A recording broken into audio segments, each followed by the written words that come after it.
Oil prices have been extremely volatile the last few weeks as investors are trying to figure out where do interest rates go, what happens to the US economy, and when does China's economy start growing again. Today, I want to dig into what the futures market is telling us about oil prices and where production is coming from and how much oil the US is actually exporting right now.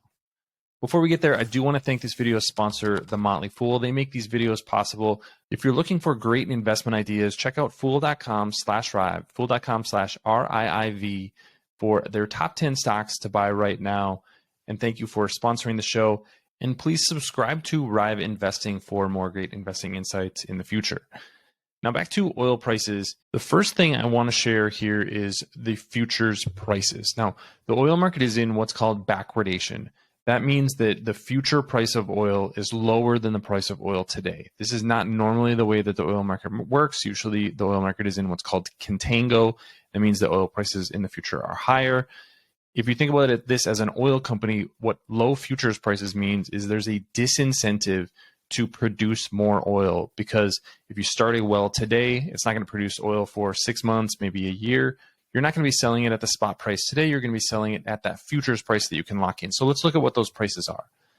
Right now, this is Friday afternoon, November 18th, and the December 2022 futures price is $79.12. If you go out to June, we're down to $77.63. December 2023, $74.65. And this keeps going down. December 2024, $70.76. We can even go all the way out to December 2026 at $66.55. So what this tells us is that traders think that the price of oil in the future is going to go down. That may be because demand is going to fall because there's more electric vehicles. It may be because production increases, so supply and demand get out of balance in one way or another, but they simply don't think that oil prices are going to go up in the future. So that's a small snapshot into there. The other thing I like to look at periodically is the petroleum trade. So this is the balance of exports and imports in the US and then how much we're consuming over time. I will link to this page in the show notes below if you're interested in it, but it's got some really interesting data. We can go all the way back to 1950 and see what the net imports were then.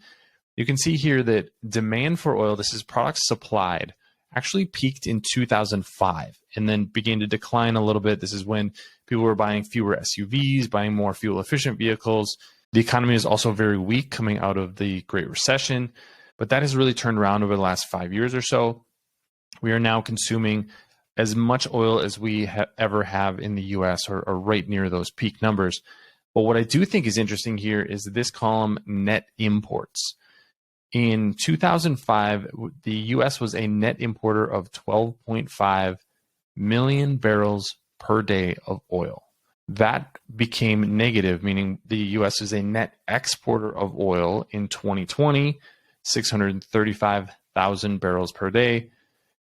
In the first 9 months of 2022, the U.S. is a net exporter of 1.2 million barrels of oil. So this might not be something that is common knowledge given the media environment, but the U.S. is actually producing more oil than it consumes at this point. So just something to keep in mind when you're thinking about this as either a consumer or an investor, because the U.S. is now a net exporter of oil. What I do think this pricing information and the import and export information tells us is that we're in a very different position today than we have been over the last 30 or 40 years.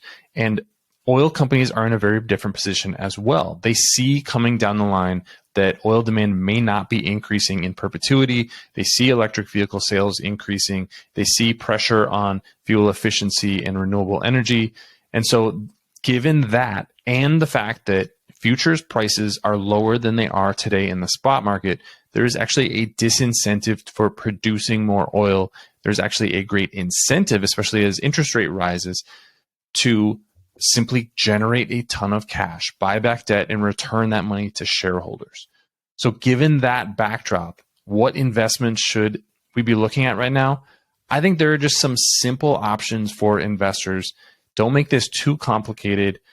Buy big oil companies like ExxonMobil. Here's a chart that shows ExxonMobil's net income and dividend yield over the last 5 years, you can see that the company was very profitable before the pandemic. Obviously, early in the pandemic, when demand for gasoline dropped around the world, there was negative earnings for a company like ExxonMobil. But that has changed really rapidly over the last 2 years, and the company has generated over $50 billion in net income over the past year. I don't see that changing in the near future because the company is just simply not spending as much on capital expenditures to expand oil production as they have in the past. Another company in a little bit different piece of the supply chain further downstream is Phillips 66, but you see a similar trend here.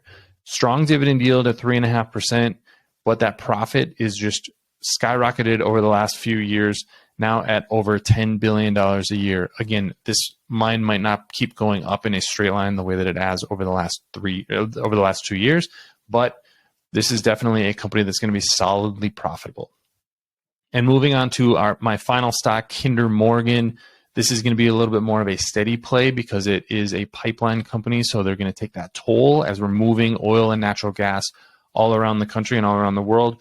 But 6% dividend yield, the company is highly profitable, and I just think we're not going to stop using oil or natural gas anytime soon, even if people are buying more electric vehicles and are more focused on renewable energy. This is a fuel source that's going to be around for a very long time. So this is the kind of dividend yield that we're going to be able to rely on for a very long time as well. So those are 3 stocks that I would look at, given what we know about oil prices and oil production: ExxonMobil, Phillips 66, and Kinder Morgan. What do you think about those stocks? Leave your comments in the comments section below.